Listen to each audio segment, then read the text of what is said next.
Bueno, a ber, diputazioaren proposamena aztertu genuen kontseiluan eta, bueno, ikusi genuen esan ez genion viabilidaderik ikusten, ez?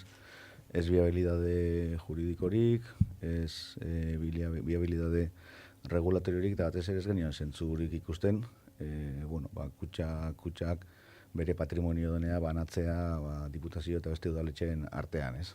Eta horren gainetik gainera, landu gabeko proposamen bazan, ideia bazan, eta guk urte bukarako transformatu egin behar dugu, eta transformatu erabat. Eta hortarako, behar dugun proposamenak izan behar duia oso zehaztuta, baimenakin, Banko Espainian baimenakin, Eusko Jaurlaritzako protektoratuan baimenakin, estatuto batzuk, patronato batzuk, eta hori dena landu gabe zeon eta egiteko denborarik ez zuen ematen, ez.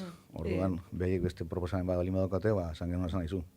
Beti dago denbora gauzak aztertzeko eta egiteko, eta, bueno, momentuz, fundazio bihurtuko gea, bihurtu behar den bezala, eskan bestela, ez bakea bihurtzen, automatikoki transformatu behar dugu, eta organoa desagertu egin goliak, ez?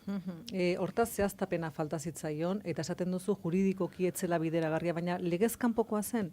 Aurrera eman ezkio bai. Aurrera eman ezkio bai. Bai, honek ez du, a ber, kutxak helburu batzu ditu, objeto sozial bat dauka, eta horren barruan ez dago bere patrimonia oparitzea, ez. Horrek gu administradore bezala responsabilitate batzuk karriko zizkiguke, eta gero bestaldetik proposamen horrek ez luke Banko Espainiaren eta Banko Zentralaren onarpena lortuko, eta hori beharrezkoa da, ez.